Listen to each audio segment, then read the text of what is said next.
Bueno, a continuación tenemos a Marco Antonio, compañero de la Universidad de les Illes Balears, de Organización de Empresas, y uno de los, yo diría, pues, más especializados en España en estas líneas de empresa que van más allá de lo que solemos llamar el segundo grado en las dinámicas espirales estas de Wilber. Y bueno, me ha dejado aquí una cosa muy cortita para que lo presente, así que acabamos enseguida. Él es profesor titular en la Universidad de les Illes Balears y director del máster universitario en Administración de Empresas de ahí, de esa universidad. Es experto en nuevos paradigmas organizativos, gestión de la calidad, habilidades directivas y dirección estratégica. Es autor de una teoría de gestión denominada D3D, dirección en 3D, que trata de avanzar hacia un modelo empresarial más integral, consciente, humano y socialmente responsable. Me consta que él está además experimentando con este modelo en clubs que tiene con empresas en Mallorca, y me consta también que está también haciendo un segundo libro sobre este tipo de experiencias que supongo que pronto estará publicado. Aparte, bueno, sé también que sepáis que es director de cine, tiene bastantes peliculitas y con premios y tal, cortometrajes y tal, pero bueno, es un aficionado también a estas cosas. Pues nada. Muchas gracias, Antonio. Tu turno. Es un placer estar siempre aquí en Castellón con vosotros. Y bueno, pues vivimos en tiempos interesantes, ¿no? Como decía la maldición china. En eso estaremos todos de acuerdo. Vivimos en un tiempo en que lo viejo no acaba de morir y lo nuevo no acaba de nacer, como decía Bertolt Brecht. Entonces, en esa lucha entre lo viejo y lo nuevo, están saliendo nuevos paradigmas organizacionales, nuevos modelos de dirigir empresas, que están demostrando que otra empresa es posible.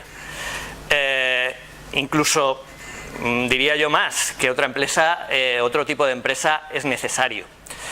Entonces voy a hablaros un poco de lo que yo creo que es el paradigma del futuro de dirección de empresas, de management, y el modelo de empresas del futuro. Vosotros estaréis pensando que qué atrevido, ¿no?, este hombre, tratando de hablar del futuro, si no tiene una bola de cristal, ¿no? Y yo os diré, no necesito una bola de cristal para predecir el futuro, porque como decía el autor de ciencia ficción William Gibson, el futuro ya está aquí. Simplemente es que no está uniformemente distribuido. Eso quiere decir que si miramos, por ejemplo, modelos de psicología del desarrollo, como la dinámica espiral que comentaba Antonio Grandío, o como muchos otros, está perfectamente mapeado lo que es el desarrollo humano hacia niveles de conciencia cada vez superiores, de manera que la humanidad a lo largo de su historia, a nivel individual y a nivel colectivo, ha ido pasando por distintos niveles de desarrollo, niveles de conciencia, y hoy por hoy nos encontramos, probablemente es un momento de la historia de la humanidad en que hay gente en más diferentes niveles de conciencia distintos, de manera que en esta habitación a lo mejor estamos distintas, cada uno de nosotros tiene un nivel de conciencia distinto, un nivel de desarrollo distinto. Habrá un grupo fundamental que está en un nivel de conciencia determinado, que es el mayoritario de nuestra sociedad, pero habrá otros que están un poco más avanzados, habrá otros que están un poco menos avanzados. Pero esa evolución de la humanidad desde niveles de conciencia, podríamos llamar de una manera simplista, más egocéntricos, más impulsivos, a niveles de conciencia más sociocéntricos, etnocéntricos, en el que lo que interesa es mi grupo y todos los demás grupos pues están equivocados y tengo que luchar contra ellos, hacia niveles de conciencia más, podríamos llamarle mundicéntricos, ¿vale? Por tanto, más inclusivos, más tolerantes hacia distintos puntos de vista, más preocupados por el bienestar de todos, del colectivo, hacia niveles más cosmocéntricos, en que ya nos interesa pues que todo el planeta, en su globalidad, y todas las especies del planeta pues funcionen adecuadamente y les vaya bien, Por tanto ya no me preocupo exclusivamente por mi propio bienestar, es un poco el desarrollo de toda esta humanidad, de manera que vamos pasando por ese viaje evolutivo a nivel individual desde que nacemos hasta que nos morimos. Hay gente que se para en un nivel, pues a lo mejor etnocéntrico, y de ahí no evoluciona más, pero sí que hay gente que evoluciona a esos niveles y las sociedades van evolucionando cada vez más hacia esos niveles, digamos, de mayor conciencia, ¿vale? Y por tanto que se preocupan más por los otros, por el medio ambiente, por el planeta, por la sociedad en general, y eso es un hecho evolutivo, que cada vez hay más gente que está en esos niveles de conciencia más altos. No sé si vamos a llegar a ese momento en que haya una masa crítica de la humanidad realmente en ese nivel de conciencia que nos permita salvar el planeta, o llegaremos demasiado tarde, pero es un hecho que esa evolución se está produciendo, y las pruebas están ahí de que hace no demasiado poco la esclavitud era algo habitual, que hace demasiado poco pues las mujeres eran como de segunda categoría, y que hoy en día pues estamos evolucionando hacia una mayor conciencia social, una mayor conciencia ambiental, etcétera, etcétera, aunque todavía haya mucho bárbaro y mucha bárbara por ahí que no ha llegado a esos niveles de conciencia, ¿no? Entonces, en el mundo de las organizaciones también se está produciendo esa evolución, y hay empresas que están en un nivel más postconvencional y están surgiendo teorías y también empresas adalides un poco de esa nueva conciencia que están tratando de hacer las cosas de una manera distinta. Hay teorías como el capitalismo consciente, como las organizaciones TIEL, como la holacracia, como mi propia teoría que hablaba Antonio de 3D o dirección tridimensional, que están un poco recogiendo esa nueva conciencia, esa nueva mentalidad, y están tratándolo de aplicar al mundo de los negocios. Y hay muchas organizaciones, pues aquí tenemos algunos ejemplos de organizaciones que podríamos señalar como representativas de esa nueva conciencia, como pueden ser algunas muy famosas, como pueden ser Ben & Jerry's, como pueden ser Patagonia, como puede ser Whole Foods, la cadena de supermercados orgánicos, de comida orgánica americana, como pueden ser Netflix, como puede ser Spotify, como puede ser Zappos, que es la principal distribuidora de zapatos por internet en el mundo. Hay empresas que llevan en esto ya de toda la vida, estas quizás sean empresas más recientes, pero hay empresas como W.L. Gore, que es la fabricante de los productos de Gore-Tex, por ejemplo, que lleva toda la vida aplicando esta filosofía más consciente de mayor orientación al empleado, trabajando con equipos autogestionados, etcétera, etcétera. O Morningstar, que por ejemplo es la principal fabricante de productos de tomate elaborado en Estados Unidos, de manera que si os habéis comido una pizza en Estados Unidos habéis consumido productos de Morningstar seguro. O por ejemplo el gigante chino, Haier, que supongo os suena, el fabricante de electrodomésticos y de móviles y de todo, y empresas, por ejemplo, pues probablemente menos conocidas, pero que están haciendo cambios brutales, incluso en las sociedades en las que están trabajando. Luego, igual si tengo tiempo comento algo de esto, como la organización holandesa Buurtzorg, es un gran referente en sistemas de salud holandés, que está cambiando el sistema de salud holandés, se está convirtiendo en el punto de referencia en cuanto a servicios de atención domiciliaria en Holanda. O Senco, la brasileña, que es el modelo Senco, se ha ido extendiendo después a educación. Luego hablaremos un poquito de educación porque quiero hacer la extensión a educación e incluso a comunidades. Y el NER Group, que es una empresa o un colectivo del País Vasco, que para mí me parece uno de los casos más curiosos y más potentes de transformación viniendo del mundo empresarial a nivel social y a nivel mundial, diría yo. Lo que pasa es que, como es un caso español, a lo mejor tiene menos calado porque no sale tantos los libros de negocios que suelen ser anglosajones, ni se estudia tanto como estudio de caso en Harvard y demás, pero a mí me parece uno de los ejemplos más emblemáticos de esta nueva conciencia viniendo desde el mundo empresarial. Luego comentaré algo. Esto simplemente para que os hagáis una idea de la dimensión, en algunos casos, de lo importantes que son las empresas que están aplicando en mayor o en menor medida estas filosofías de las que vamos a hablar aquí a lo largo de mi conferencia. Con lo cual, desde mi punto de vista, pues se está produciendo un cambio de paradigma, que en un principio, cuando yo empecé a trabajar estas cosas, yo creía que era algo que venía por mi parte a nivel individual, lo hacía por convicción y por valores y tal, que debía aportar mi granita de arena a la transformación, pero iba a quedar algo para 4 iluminados al final, y estoy viendo que cada vez está habiendo más empresas que se están subiendo en este carro, porque digamos que la dirección de la evolución les empuja en ese sentido, ¿no? ¿Y por qué estoy diciendo que el paradigma convencional de dirección de empresas está abocado a la desaparición? Pues básicamente por 3 razones fundamentales. La primera es por puro análisis del entorno. Vivimos en un entorno que, digamos que el acrónimo VUCA, que muchos de vosotros conoceréis, lo define muy bien. Es un entorno volátil, es un entorno incierto, es un entorno complejo, es un entorno ambiguo, un entorno en que el cambio es lo único constante. Un entorno en el que pues, los cambios políticos, sociales, económicos, tecnológicos, de toda índole, son cada vez más grandes, son cada vez más inesperados y más impredecibles, y son cada vez más seguidos, ¿no?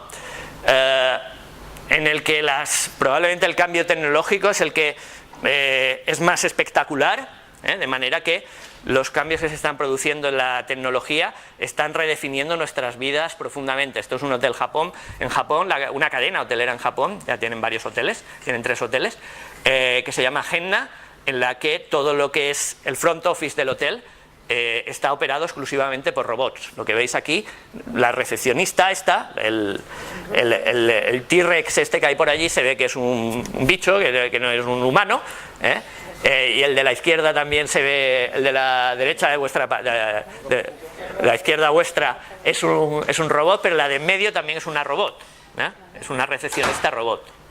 Con lo cual, ese cambio y ese nuevo cambio que va a venir, que está viniendo ya, que con la confluencia de la nanotecnología, de las impresoras 3D, de la robótica, de la inteligencia artificial, pues va a ser muchísimo, va a dejar casi en pañales el cambio que supuso la introducción de Internet, que ya sabéis cómo ha cambiado nuestras vidas. Por tanto, no sabemos la magnitud que va a tener sobre nuestras vidas, sobre nuestra sociedad, sobre la humanidad, ese tipo de cambios, ¿no? Entonces, nuestros modelos empresariales han sido diseñados para entornos estables, predecibles. Nuestro sistema de gestión actual, pues tenemos que admitirlo, que tiene más de un siglo de antigüedad, nació con la revolución industrial y desde entonces sí ha ido evolucionando lógicamente y ha ido adaptándose a los tiempos, pero el paradigma fundamental es el mismo de entonces. Se desarrolló a raíz de la revolución industrial para, digamos que, regimentar un poco a la gente que venía del campo a trabajar en las fábricas y que era fundamentalmente iletrada y que tenías que montar un sistema de control, un sistema de ordeno y mando para, digamos que, dirigir a esta gente que necesitaban, evidentemente, esa dirección. Pero hoy en día, pues, estamos viviendo en un entorno totalmente distinto, mucho más impredecible y con una población con un perfil totalmente distinto, una población muy formada, muy preparada. La generación esta millennial, pues probablemente no va a aceptar ya esos sistemas de gestión tradicionales.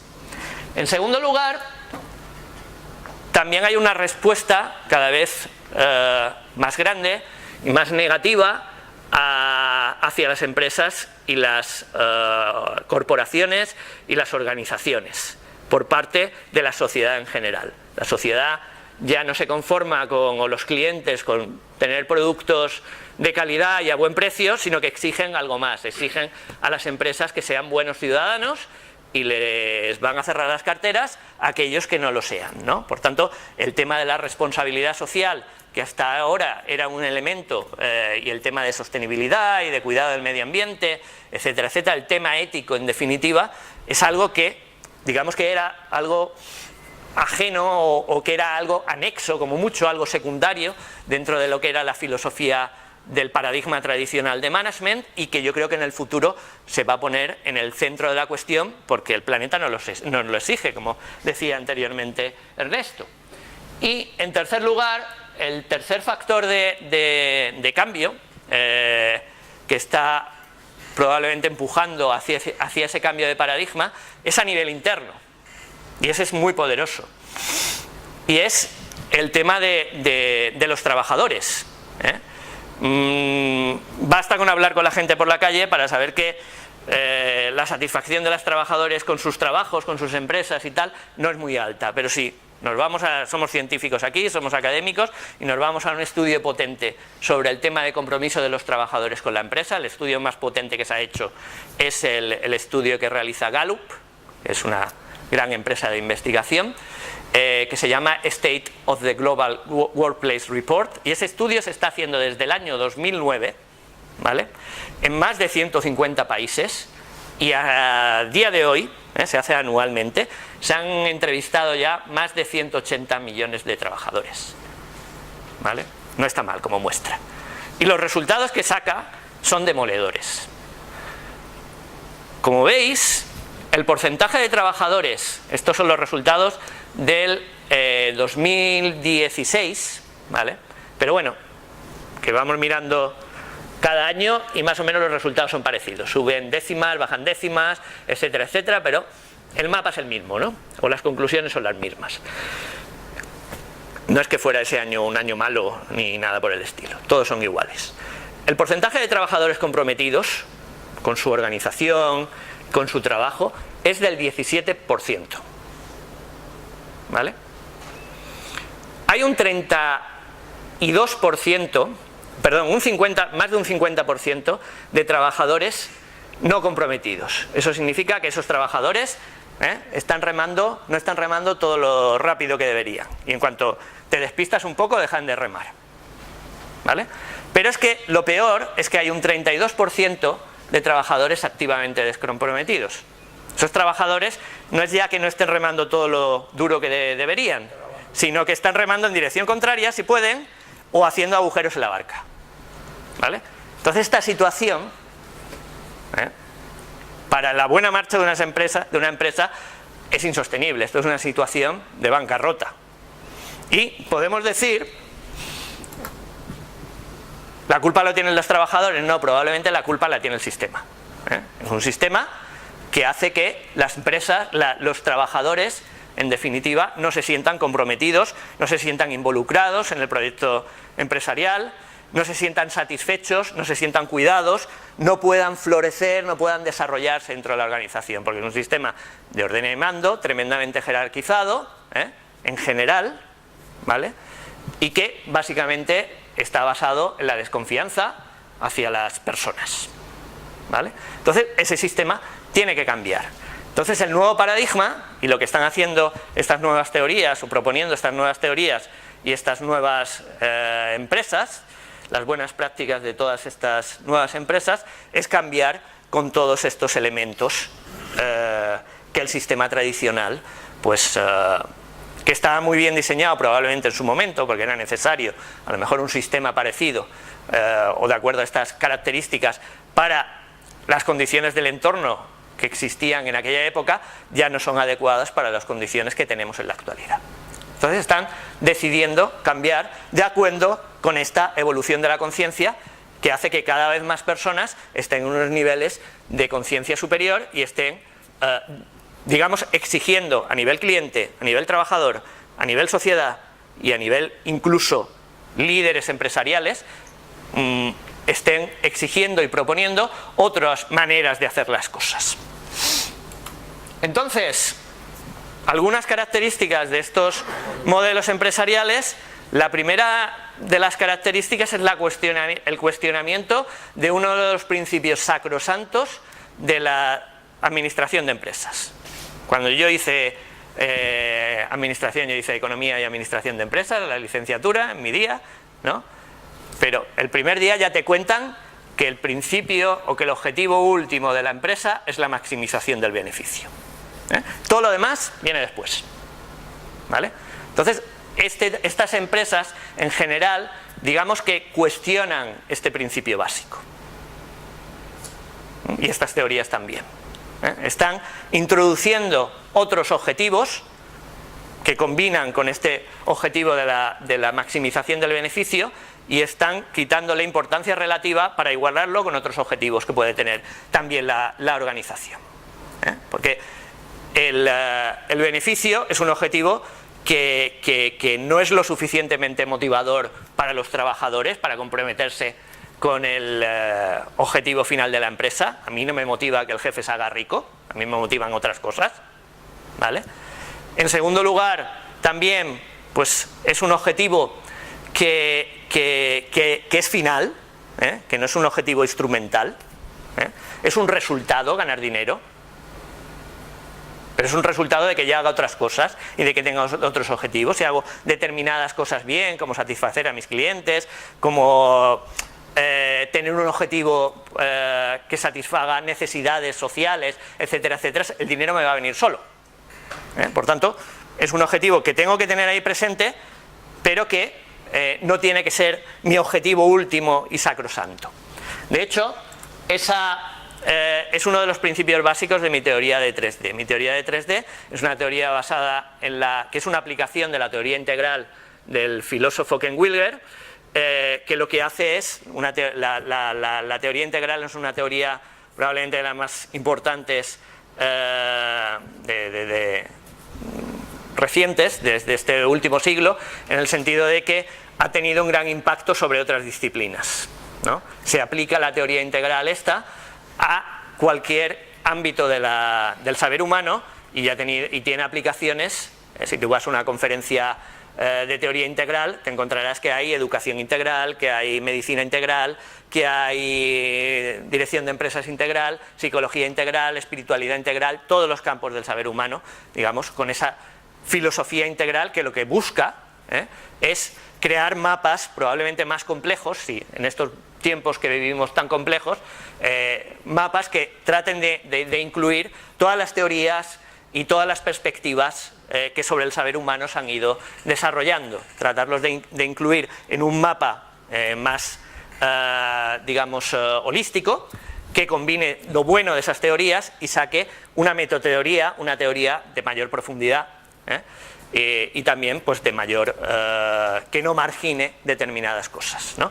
Entonces, la teoría de administración de empresas es al final una teoría muy monolítica, muy monodimensional, en el que lo único que se busca es el beneficio, que es simplemente una de las dimensiones. Si nosotros hacemos mapas integrales de todos los modelos de la existencia humana, del saber humano, etcétera, etcétera, nos encontramos con que, comparamos pues modelos de todos los sabios a lo largo de la historia de la humanidad, desde Platón, Aristóteles, a Kant, quien sea, el budismo, nos encontramos que sus mapas integrales combinan 3 o 4 dimensiones, desde verdad, bondad, belleza o unidad de Platón, a la praxis, hipoiesis de Aristóteles, a la praxis, hipoiesis de Platón, crítica de la razón pura, crítica de la razón práctica del arte de Kant, etcétera, Buda, Dharma, Sangha en el budismo, etcétera, etcétera, ¿no? Son mapas que al final hablan de 3 dimensiones fundamentales de la existencia humana y una cuarta dimensión, que es la dimensión, digamos, que las une todas en una dimensión de unidad, ¿vale? Entonces, esto aplicado al mundo de la dirección de empresas nos daría también 3 dimensiones, que es lo que se han venido a llamar como las 3 grandes, ¿no? Las Big Three le llaman, ¿no? Las 3 grandes dimensiones, ¿no? Y aplicado al mundo de la dirección de empresa hablamos de una dimensión científica, una dimensión artística y una dimensión ética, o así es como yo las he llamado. La dimensión científica es la tecnoeconómica, que busca la maximización del beneficio. a través de productividad, de calidad, de procesos económico-financieros, etcétera, etcétera, que es la que el modelo tradicional lo convierte en el fin último de la empresa, pero luego está la dimensión artística, que es la dimensión que yo defino como la del desarrollo. Si la dimensión científica es la que te da el presente de la empresa, si no gano dinero tengo que cerrar, ¿vale? Por tanto tengo que hacer todas estas cosas bien, de ser productivo, de hacer productos y servicios de calidad, etcétera, etcétera. La dimensión artística es la que me define el futuro de la empresa, es la dimensión del desarrollo. El desarrollo de la organización, el desarrollo de las personas dentro de la organización y el desarrollo de los productos y servicios de la organización. Si yo no tengo innovación, no tengo pasión, no tengo desarrollo dentro de la organización, aprendizaje, crecimiento, no voy a tener futuro, ¿vale? Por tanto es una dimensión cuanto menos, si estoy teniendo una visión de medio o largo plazo, tan importante como la dimensión científica, ¿vale? Y luego está la dimensión ética, que es la dimensión moral de la empresa, la dimensión de la responsabilidad social, de la sostenibilidad, del cuidado del medio ambiente, de la transparencia, de la responsabilidad hacia las personas, de la honestidad, etcétera, etcétera. Y esta es una dimensión que también es igualmente importante que las otras. Y cada dimensión, digamos que se rige por sus propias reglas. Por lo tanto, por ejemplo, cuando hablamos, no, es que las empresas de hoy en día ya tienen responsabilidad social empresarial, ¿no? A mí lo de la responsabilidad social empresarial me parece que es algo que es un resultado del viejo sistema.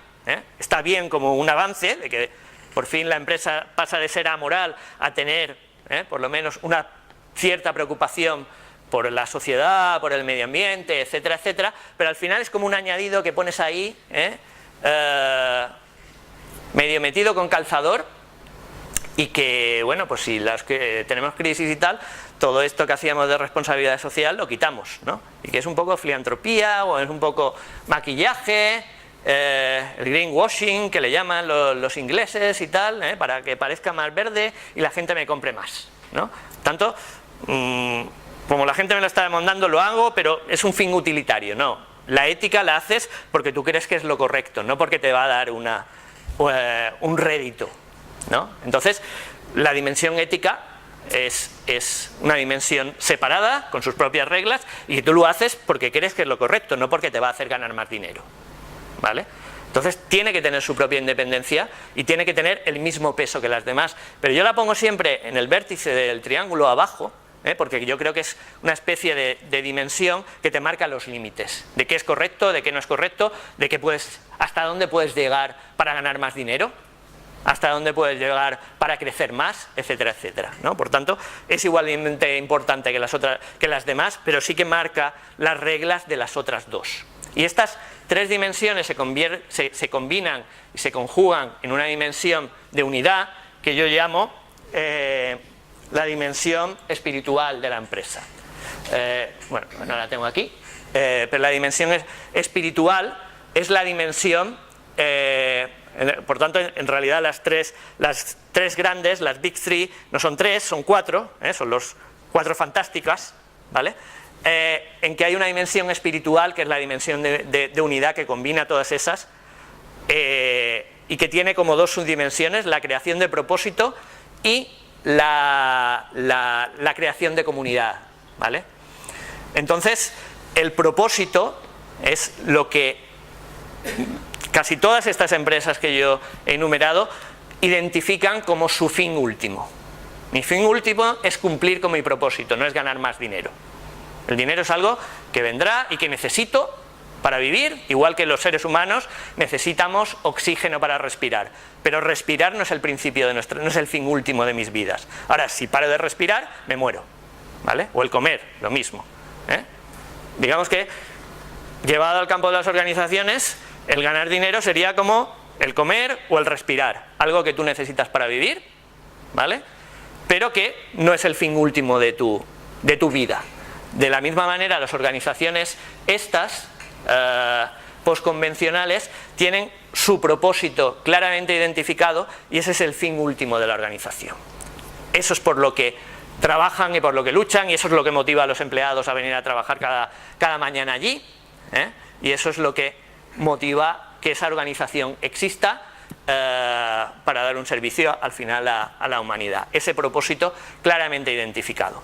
Que ese propósito pues, puede hacer que en un momento determinado, pues a lo mejor la empresa gane menos dinero, como es el ejemplo que os voy a poner ahora mismo, ¿vale?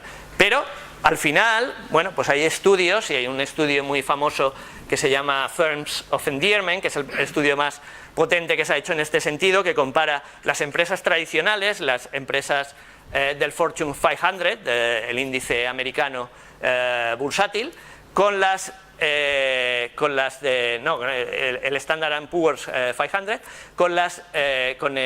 con empresas, una lista de empresas que cumplían con estos criterios que estoy ahora enumerando. Y al final se demostraba que las empresas que pertenecían a ese grupo de empresas, digamos, postconvencionales, tenían muchísimos mejores resultados financieros, como de 10 veces más grandes en periodos de 5 años, incluso hasta 100 veces más grande en periodos de 15 años, que las empresas, digamos, que estaban gestionadas por métodos tradicionales. Con lo cual, aunque estas empresas no tienen la maximización del beneficio como fin último, al final ganan más dinero que las otras. Pero no es sorprendente, porque son empresas que tienen unos clientes tan, digamos, leales a esa empresa, tienen unos trabajadores tan comprometidos con el proyecto empresarial, digamos que el mapa ese que os he mostrado cambiaría radicalmente, no tendría gente que están haciendo agujeros en la barca, ¿vale? Que es normal que estén funcionando mucho mejor y que estén obteniendo muchos mejores resultados. Antonio antes mencionaba el caso de que yo estoy trabajando con empresas de este tipo, que tengo montado en Mallorca un club de 3D de organizaciones conscientes, y una de las empresas con las que trabajo más estrechamente, que de hecho estoy implantando mi modelo directamente en ellas, unos cines de arte y ensayo que se llama Cine Ciutat en Mallorca, y entonces el grado de fidelidad de los socios de Cine Ciutat es tal que a mí muchos socios me dicen: yo es que no voy a otro cine que sea Cine Ciutat, me da igual, y son gente súper cinéfila, porque estamos hablando de gente que va a ese cine porque es versión original, porque es cine independiente, de arte y ensayo, etcétera, etcétera, y no hay otro cine de esas características en Mallorca. Pero aunque pongan la película de su director favorito y de su vida en otro cine de la competencia que no sea de Cine Ciutat, ellos no van, porque su cine es Cine Ciutat, y Cine Ciutat lo defienden a muerte y no van a ir a la competencia porque hace que Cine Ciutat gane menos dinero, por ejemplo, y a lo mejor esté más amenazado si van demasiado a la competencia de supervivencia, ¿no? Porque evidentemente poner películas iraníes en versión original subtitulada pues no hace que te vengan las masas, como si pones los Transformers o 50 sombras de Grey, ¿no? Entonces es un poco esa filosofía de: esta es mi empresa, esta empresa coincide con mis valores, por tanto estoy dispuesto a pagar más, estoy dispuesto a recomendarla mucho más, estoy muy involucrado en el proyecto. Los socios son voluntarios que trabajan a veces una jornada laboral extra en el cine haciendo cosas de programación, de comunicación, etcétera, etcétera. Yo mismo estoy involucrado de voluntario, ¿no? En mi tiempo libre pues ayudo al cine, ¿no? Entonces es ese tipo de compromiso con la organización que en una empresa, digamos, tradicional es difícil que se produzca. Entonces os quería poner el ejemplo, por ejemplo, de Patagonia. Patagonia es una empresa tremendamente comprometida con la naturaleza, con el medio ambiente, y en su misión, en su propósito, está definido que el objetivo de la organización es la preservación del medio ambiente y utilizar las herramientas empresariales para contribuir a la mejora del planeta, ¿no? Entonces, esta empresa, que el fundador se cree esto, y que está en el ADN de la empresa, pues sacaron una campaña para que veáis un ejemplo de cómo eso permea en toda la organización y puede hacer acciones que a lo mejor dicen: bueno, pues esto es tirar piedras contra tu propio tejado porque vas a vender menos. Sacaron una campaña que es el anti-marketing, ¿no? O el anti-marketing tradicional. Don't buy this jacket, Esto no es una chaqueta de North Face o de cualquier competidor, es una chaqueta de Patagonia. Y te están diciendo no la compres. ¿Por qué? Pues porque ellos están metidos en una iniciativa que se llama Common Threads, que, bueno, y al final se han dado cuenta de que pues, nuestra sociedad de consumo, que te lleva a esa espiral de comprar, tirar, comprar, pues no es buena para el planeta. Por tanto, ellos están tratando de reducir el consumo al máximo, incluso el consumo de sus propios productos.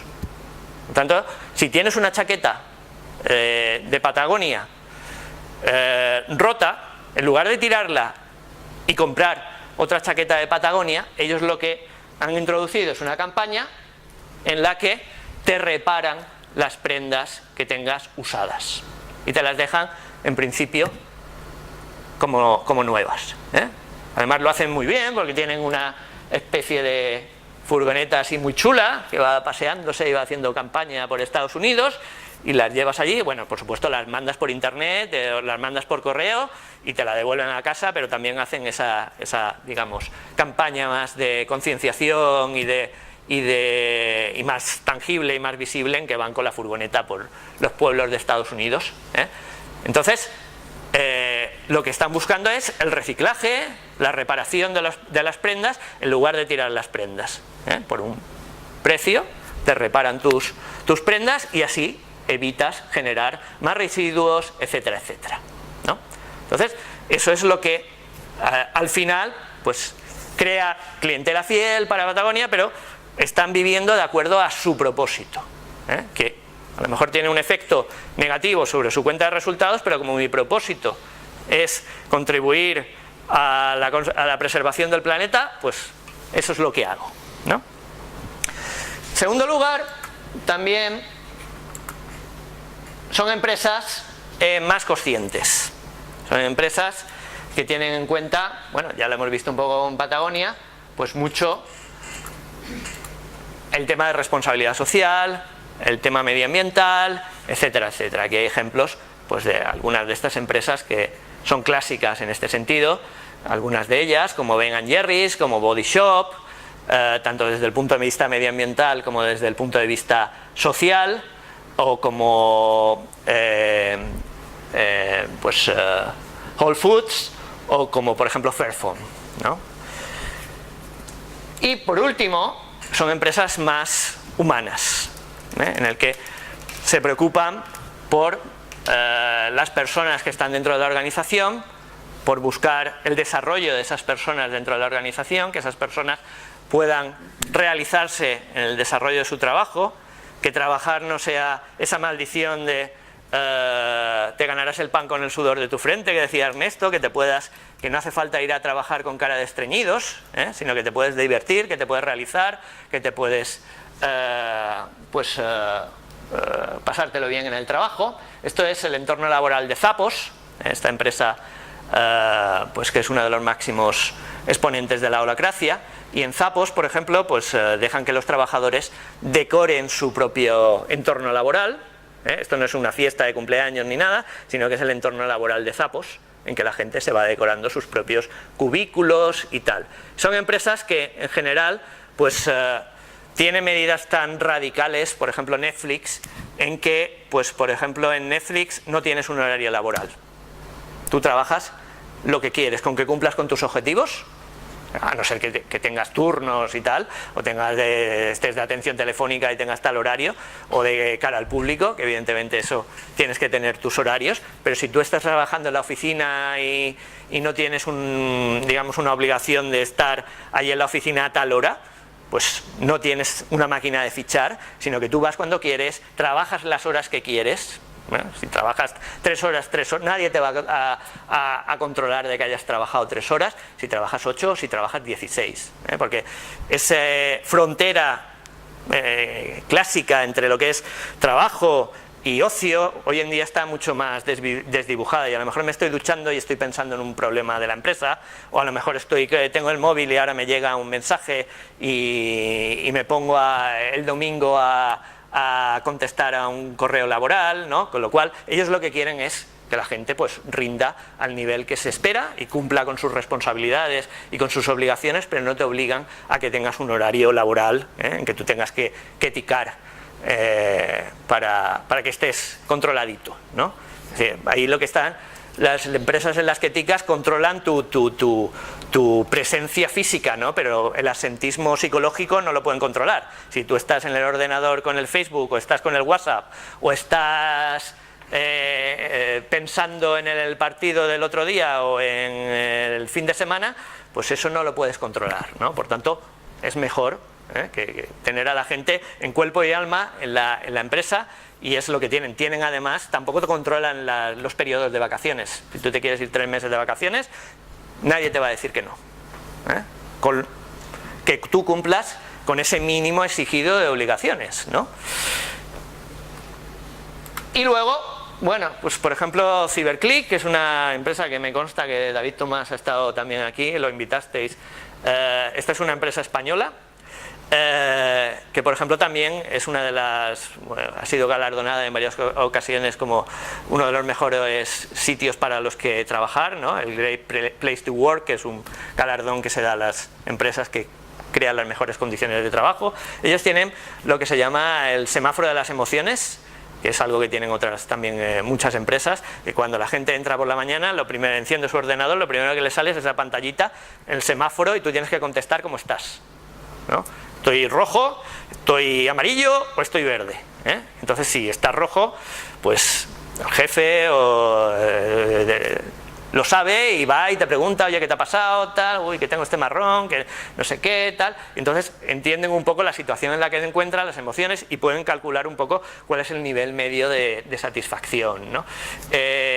Yo estoy con una empresa que se llama Blue Bay, que está utilizando estas tecnologías a través de emoticonos, pero es una cadena hotelera que tiene un laboratorio de innovación, es mallorquina, pero tiene un laboratorio de innovación, están en Tenerife, y están experimentando con poner cámaras en el hotel, bueno, las cámaras que están puestas por el hotel, en las televisiones y tal, que te identifiquen las emociones tanto de los trabajadores como de los clientes, ¿no?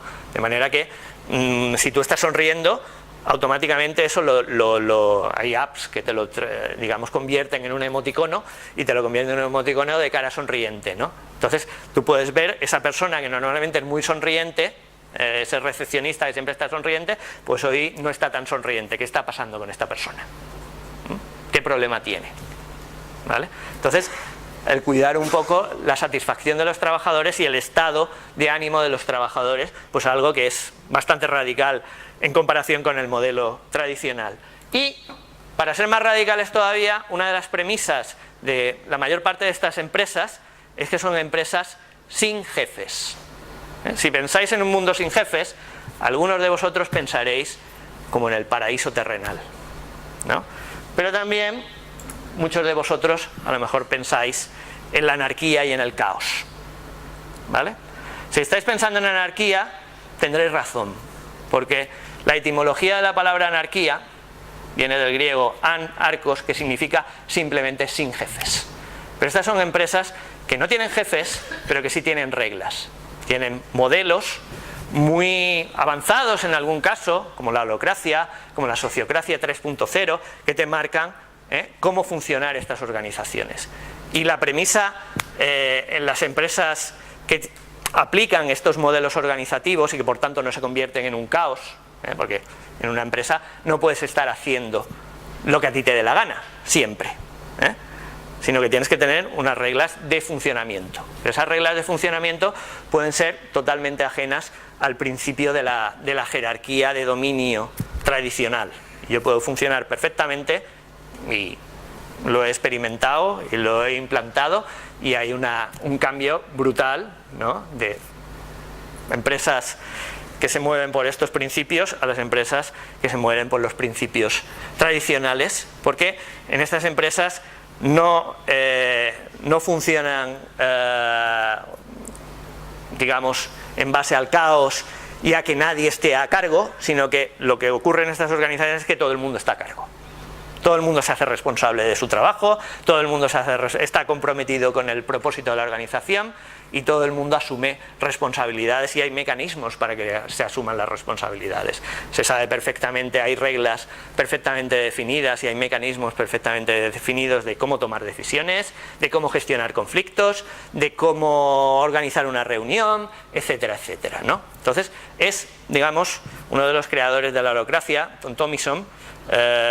Pues estuve hablando el otro día con él, porque estamos trabajando conjuntamente en una serie de cosas y tal. Me decía, es que esto es como pasar de trabajar con corriente alterna a trabajar con corriente continua. Es una manera totalmente distinta de trabajar, ¿no? Entonces, por último, quería hablar un poco también de cómo estas nuevas teorías y estas empresas están asumiendo el tema de la educación, que es el elemento central de esta GlockCons. No solo es ese cambio de conciencia que están contribuyendo a crear estas organizaciones, sino que también la forma de concebir la educación dentro de la empresa, la formación dentro de la empresa y el desarrollo de las personas dentro de la empresa, que si recordáis es uno de los elementos fundamentales dentro de mi modelo de la D3D, el desarrollo de las personas dentro de la dimensión artística, pues también lo hacen de una manera, digamos, distinta, y novedosa a la tradicional. Por ejemplo, el tema este de romper con las jerarquías, pues antes de entrar en esto, pues también una empresa con la que yo colaboro habitualmente y que conozco bien, es una empresa que se llama Nomads University. Esta es una empresa que se rige por esos principios no jerárquicos, que no hay jefes, etcétera, etcétera, pero que llevan esa falta de jerarquía incluso al nivel del cliente. Es una universidad, entre comillas, que tiene su base en Ámsterdam, una escuela de negocios, aunque se llama Nomads University, es una escuela de negocios que imparte una especie de máster, ¿vale?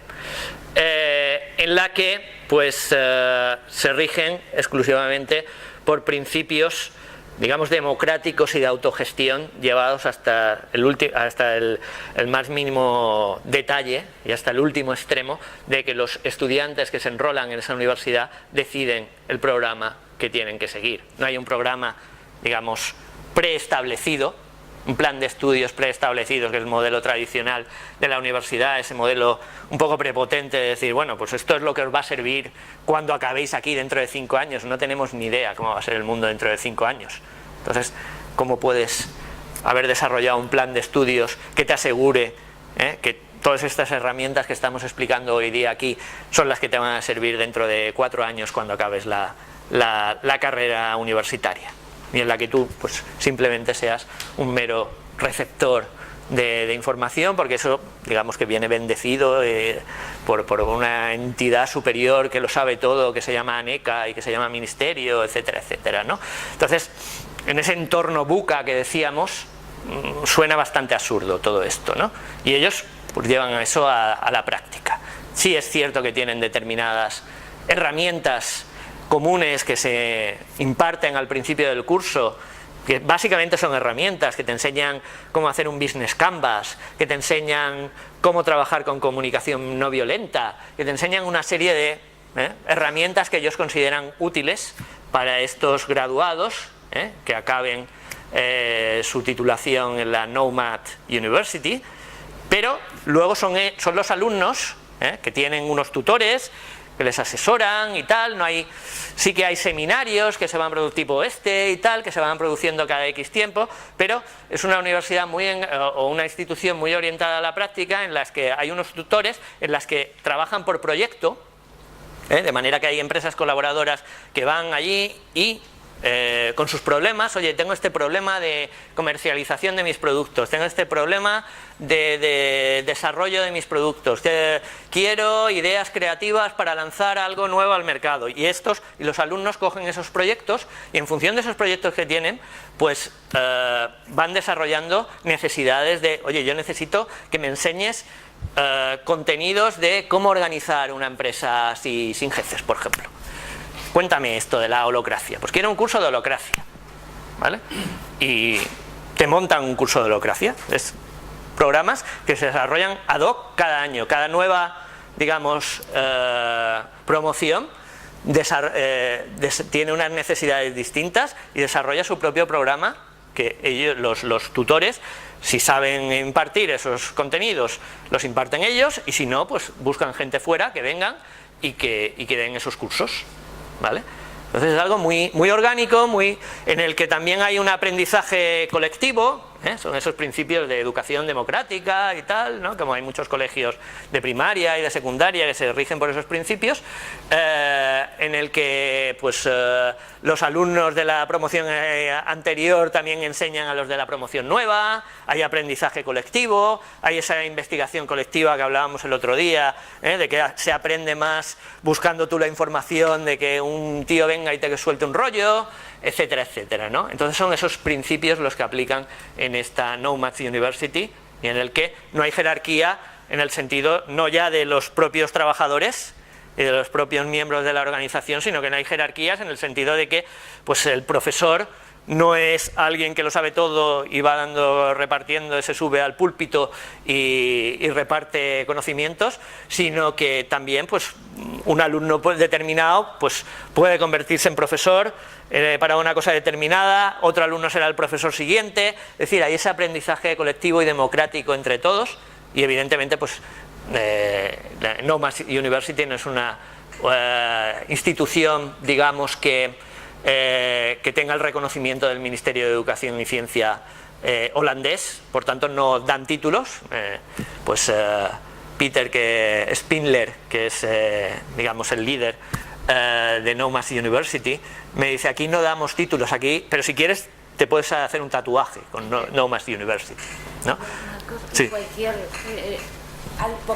persona puede matricularse y cualquier profesor puede, quiero decir, me da la sensación de que debe ser muy especial para estar ahí. Sí, bueno, ellos en principio no te piden ninguna titulación universitaria, ¿eh? Pues, sí, no tienen requisitos de entrada en ese sentido, pero bueno, es una formación más bien de posgrado, ¿no? Aunque no te van a pedir que tengas un grado. Si tú vienes y creen ellos que tienes la suficiente madurez como para estar en Nomads y tal, pues te admiten sin necesidad de tener ningún tipo de grado, ¿no? Y profesores también, claro. ¿Perdón? Que los profesores también deben tener un nivel determinado. Sí, los profesores traen gente muy buena. Sí, es un profesorado muy... 5 minutos, ¿no? Vale, pues... También los alumnos Sí. Son gente especial. Entonces, bueno, perdón. Una de las teorías en ese sentido que tratan de darle esa importancia al desarrollo de las personas dentro de la organización es la que se llama organizaciones de desarrollo deliberado, Deliberately Developmental Organizations, de Robert Keegan, que es uno de los expertos en desarrollo humano, un psicólogo del desarrollo de los más conocidos, y él ha creado esta teoría en la que está describiendo organizaciones que le dan la misma importancia a ese principio de maximización del beneficio que al principio de desarrollo de las personas. Es decir, para estas organizaciones el desarrollo de las personas dentro de la organización es tan importante como que la empresa gane dinero, se pone a la par, ¿no? Y él va poniendo ejemplos en el libro An Everyone Culture, que os recomiendo, de empresas que ha elegido una serie de empresas que son representativas de este principio. Por ejemplo, ahora os daré algún ejemplo de estas empresas, pero bueno,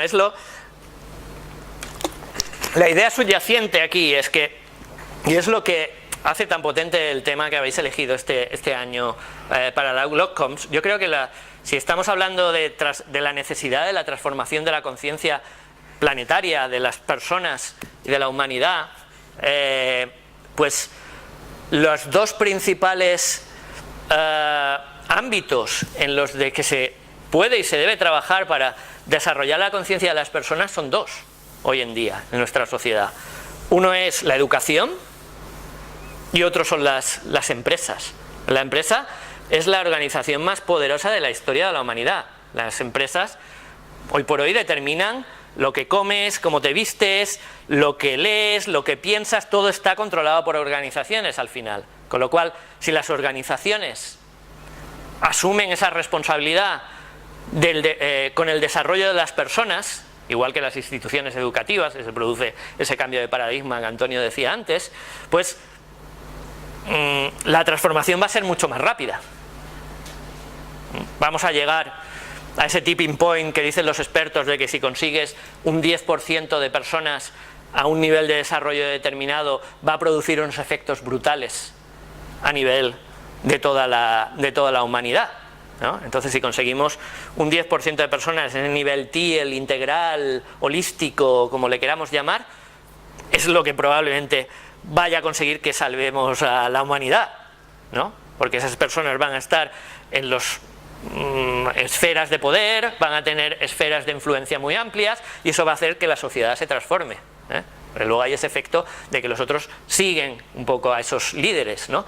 Entonces, la organización podría tener esa función de cinta transportadora de desarrollo vertical de las personas.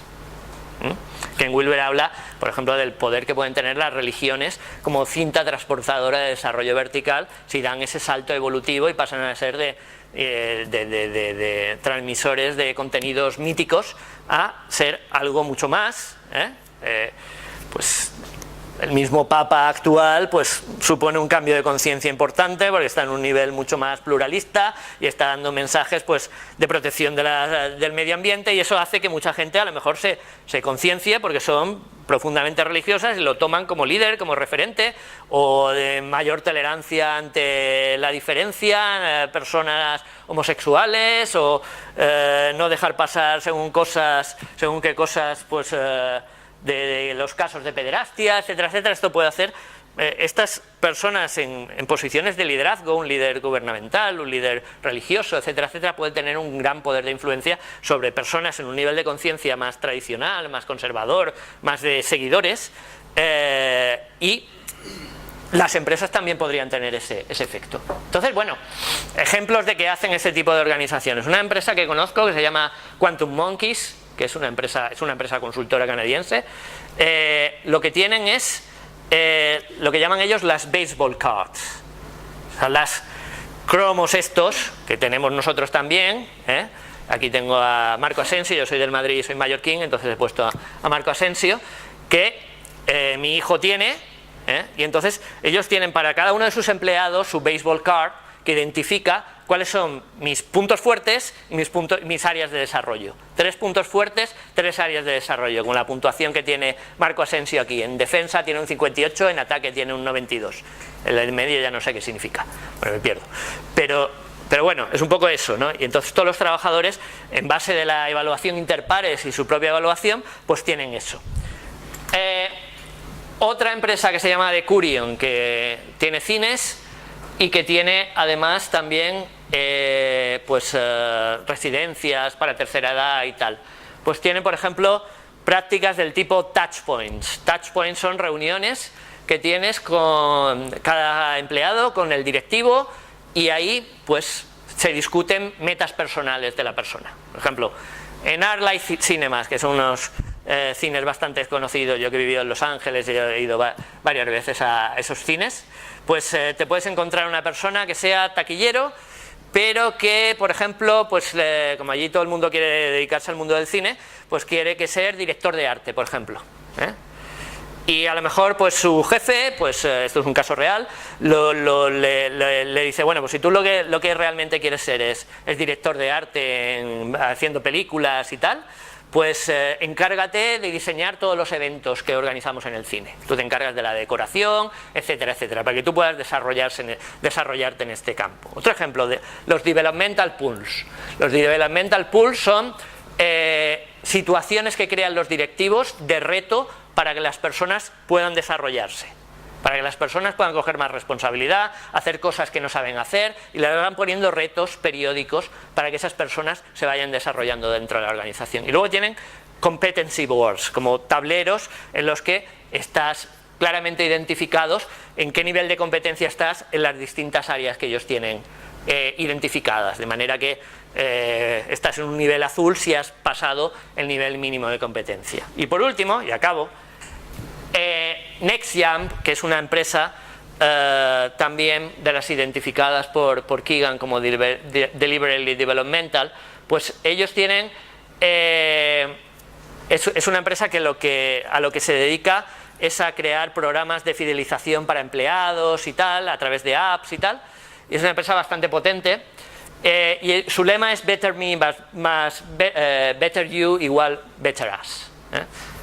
Si a nivel individual eres mejor y tú también eres mejor, todos vamos a ser mejores. Por tanto, apuestan por el desarrollo de las personas y tienen, cuando una persona entra en NextJump, entras en un bootcamp, que es como una especie de campamento formativo, en el que lo que identifican, vuelven aquí al símil deportivo, cuáles son tus reveses. Yo que juego a tenis, pues normalmente los tenistas tenemos mucho mejor la derecha que el revés, ¿no? Ese es tu punto débil. Pues se identifica cuál es tu revés, aquello es lo que tienes que mejorar.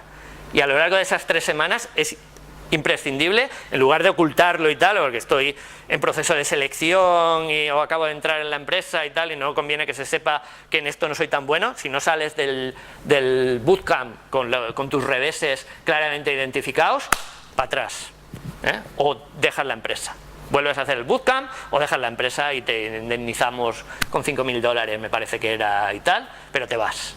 Aquí está claro que tienes que identificar cuáles son tus puntos débiles. Luego tienes actividades diarias, semanales y mensuales para tu desarrollo, del tipo que tienes un talking partner, un compañero de diálogo con el que tú estás hablando de tus problemas y tal, y esa persona os vais mentorizando para tu mejora en esas áreas de trabajo. Tienes workshops situacionales, semanales, y tienes también mensualmente que dar una presentación ante toda la empresa de cómo has ido mejorando tú en tus problemas, en tus tal, y cómo has contribuido a generar más beneficios para la empresa, pero también a mejorar la cultura de la empresa, porque ellos ponen, como decía, al mismo nivel la generación de ingresos con la cultura organizacional. Estos son algunos ejemplos de cómo estas empresas, bajo un nuevo paradigma formativo y empresarial, pues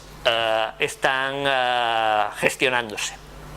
Entonces, eso es todo lo que os quería contar, y si tenéis alguna pregunta o comentario, encantado de responderla.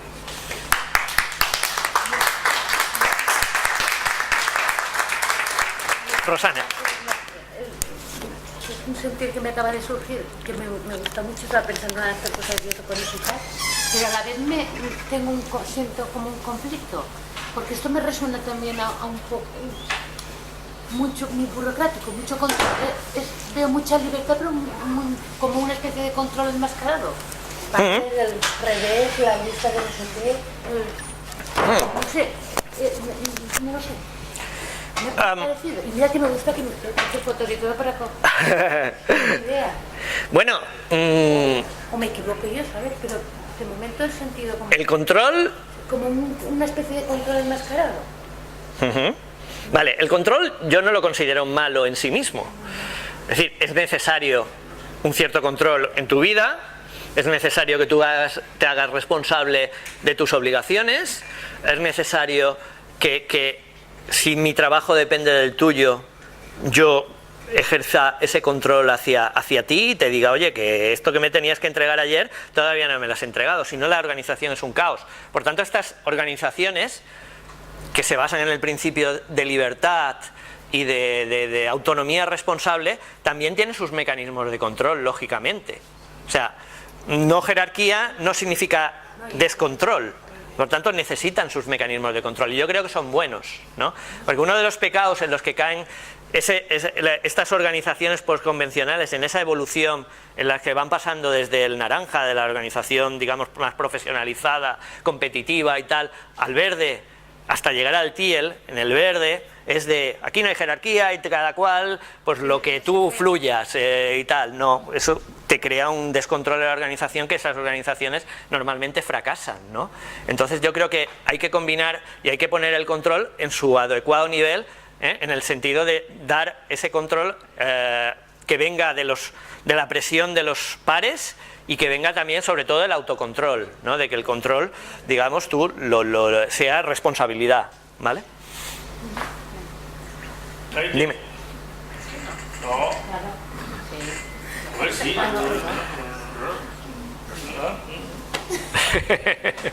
Rápido.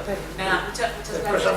Viniendo del mundo de la cooperación al desarrollo, además, el papel de la empresa, yo creo, en el ámbito actual, en la Agenda 2030, además está teniendo un papel muy importante y bueno, esta nueva visión creo que encaja muchísimo. La pregunta, muy rápido, vais a mencionar al principio el capitalismo consciente, que está en varios países, yo lo conozco más en América Latina, aunque creo que aquí en España viene algo también. Pero mi pregunta sería, ¿existe alguna red? Porque hay varias personas, instituciones e instancias trabajando un poco en esta línea. ¿Existe alguna red en la que estéis, tú estás en Mallorca, pero otro que esté pues en México, que vaya sumando? Porque a nivel global yo creo que... Sí, no, existen muchas redes, ¿no? Existe una red de capitalismo consciente en Mallorca, en España, pero bueno, el problema también es que estas teorías, pues al final se van creando cada teoría sus propios correligionarios, ¿no? Y como suele pasar en este tipo de cosas, te lleva a la división, ¿no? Yo me acuerdo que una vez, pues, yo intenté crear, bueno, estoy en proceso de creación del Club de 3D en Colombia, en Bogotá, ¿no? Y fui allí un poco a promocionar y tal, y dice, bueno, pues esta universidad y tal, yo creo que es muy sensible, la persona que está lanzando el Club de 3D allí en Colombia, es muy sensible a estos temas y seguro que se van a involucrar y tal, ¿no? Para buscar posibles partners o colaboradores de ese club. Y entonces la respuesta del rector, no diré el nombre de la institución, pero del rector, cuando esta persona, este colaborador mío habló con el rector, es que no, mire, es que no nos interesa porque nosotros ya somos miembros de Capitalismo Consciente, entonces esto ya no nos interesa. Y dices, pero bueno, es que esto no son sectas ni en que no puedes entrar en otra, esto estamos todos trabajando por el mismo principio y al final es... las diferencias entre capitalismo consciente o holacracia las tienes, pero les une muchísimo, tienen muchas más cosas en común que pararte en la anécdota de que las diferencia, ¿no? Y entonces la gente suele ser así sectaria, ¿no? Y es una pena, ¿no? Pero sí que existen redes de cada uno de estos colectivos, y luego si quieres te voy comentando, y grupos de Facebook hay a montones, que grupos de Facebook y en Twitter y en todo esto, es una manera de entrar muy en contacto con esta gente. Yo, por ejemplo, muchos de los contactos que tengo han sido vía Twitter. Oye, descubro una organización que me interesa y vamos a montar, te llamo y hacemos un Skype, un Zoom y me cuentas qué hacéis y tal, y yo estoy teniendo muchísimos contactos a nivel internacional vía estos grupos de Facebook, ¿sí? Bueno, pues eso es todo, muchísimas gracias y perdón un poquito el retraso.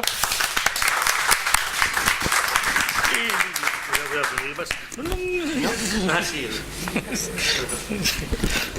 Otra vez se me cargó el micrófono.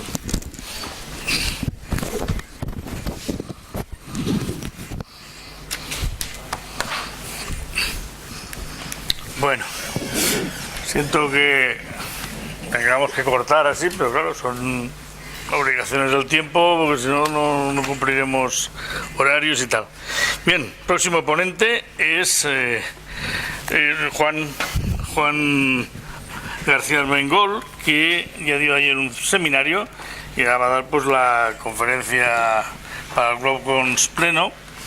Juan García Armengol es licenciado en Medicina y Cirugía, también es doctor en Medicina y Cirugía, especialista en Cirugía General y Digestiva y es licenciado en Filosofía, máster universitario en Filosofía Teórica y Práctica y también doctor en Filosofía. El centro de trabajo, bueno, tiene muchos trabajos, no nos da tiempo de decir muchos, pero es codirector del Centro Europeo de Cirugía Colorectal en la unidad de coloproctología del Hospital Vitas Nisa